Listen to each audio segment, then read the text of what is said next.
Many of my favorite foods originally grew in the Americas.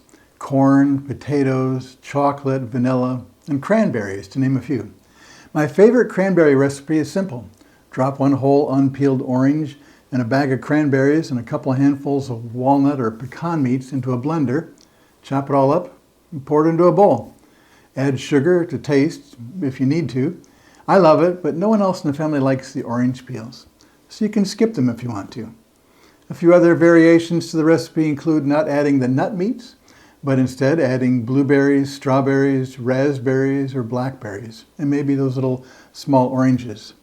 I'll add a few more delicious cranberry recipes at the end of this video. In recent years, it seems that many of you are also developing a taste for this native wetland plant. Cranberry juice blends with other fruit juices are flooding the market. Sales of craisins, dried cranberries, are increasing. Cranberries are good for you. They're low in calories and have vitamins and minerals. In the 1960s, the Ocean Spray Growers Cooperative began production of cranberry juice.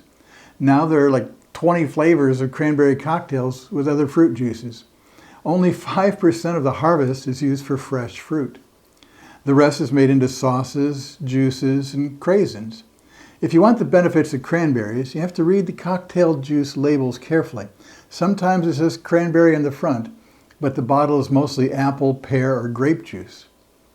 Botanically, the cranberry Vaccinium macrocarpon is in the Ericaceae family.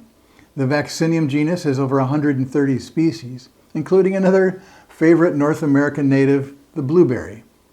Cranberry bushes are very low growing and can even be described as a vine. They usually grow only 6 inches tall with a few 1 foot tall sprouts. Since the branches root on contact with the soil, they can grow very wide, making it a good evergreen ground cover plant. They also work well in containers and can be made as a hanging basket.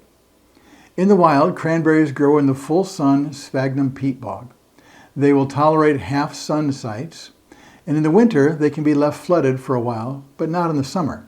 Some commercial fields are left flooded in the winter to protect the plants from dry winter winds.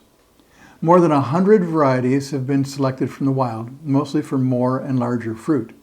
Newer varieties are more tolerant of a wide variety of soil conditions. Sandy to boggy soils that do not stay flooded will work.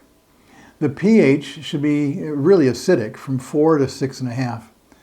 Some good commercial varieties like Ben Lear and Stevens are available through Hartman's Plant Company in Michigan.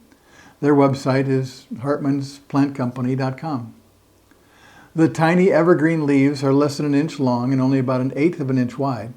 They're glossy green in the summer and take on a reddish cast over winter. The small pinkish flowers are not showy and bloom in May in the south all the way up to July in the north. They resemble the head of a crane, and the English settlers called them cranberries, but it eventually was shortened to cranberry. The flowers are self-pollinating, with bees doing much of the work. The fruit ripen in 75 to 100 days, usually in September to October. Massachusetts and Wisconsin vie for the top producer honors each year. The other 3 states with large commercial bogs are New Jersey, Oregon, and Washington. Cranberries are native from Newfoundland to Saskatchewan, south to Minnesota, Michigan, and North Carolina. Several other states are beginning production. They will grow in hardiness zones 3 through 6. Canada, Turkey, Azerbaijan, and a few other countries also grow cranberries. Over 800 million pounds are produced in the United States each year. It takes 3 to 5 years for the newly planted field to reach full commercial yield potential. Native grasses, sedges, and shrubs are taller than cranberries and are considered weeds. Most new fields are created without using existing wetlands, but these man-made bogs do not produce as much fruit. Each acre of cranberry field needs from 4 to 10 acres of supporting wetlands. Irrigation water comes from these areas, and since most bogs are in low areas, they can be susceptible to frost, even in the summer for northern areas. Irrigation water is sprayed in the fields to reduce frost damage. The 16,000 acres of cranberry fields in the United States have thousands of acres of supporting wetlands. These areas are filled with native plants and animals. Everything from 5-foot-tall sandhill cranes to rare bog orchids survive in the surrounding wetlands that support cranberry production. These wetlands also supply water for harvesting cranberries. When the crop is ripe, the field is flooded about a foot to maybe 3 foot deep. Machines come through to loosen the berries. The berries float and are pushed to conveyor belts that lift them into trucks. Wet harvested berries are used for juice and sauces. If you cut a cranberry in half, you'll see that it has 4 air chambers surrounding the seeds, which allows it to float. Speaking of the sauces, they can be bought in 2 varieties, with or without pulp. Either can be served sliced right out of the can, or they can also be used on toast or bagels. They're pretty good that way. Cranberries are harvested dry by lawnmower-sized machines that have a comb-like lifter bar that puts the fruit into bags. These fruit are sold as fresh fruit, like these. You can tell if a cranberry is ripe or overripe. If you drop it and it bounces about 4 inches high, that's a ripe one. If it doesn't go that high, then it's not ripe. I've been told that the same technique works for watermelons just as well, but don't tell your grocer where you heard this. If the true cranberry can be called the low bush variety, there's also a high bush variety. The American cranberry bush viburnum is a common landscape plant found in many people's yards. It's a North American native deciduous shrub that's 8 to 12 feet tall, and maybe some 5 or 6 foot varieties. They tolerate many soil conditions. It has good fall color, white flowers in 3-inch clusters in May, and the red fruit are edible, but very tart, and are best used for jelly or jam.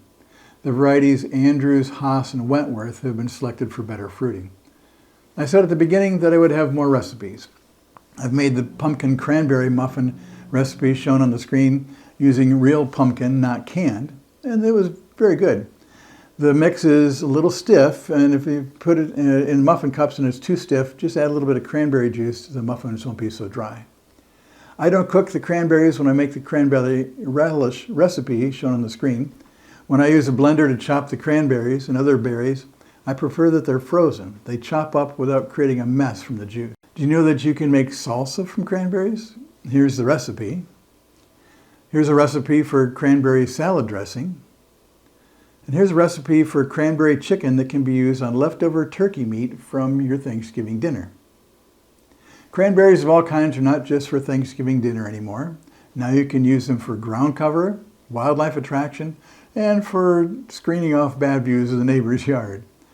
And this is Jeff for The Greener View. Thanks for watching.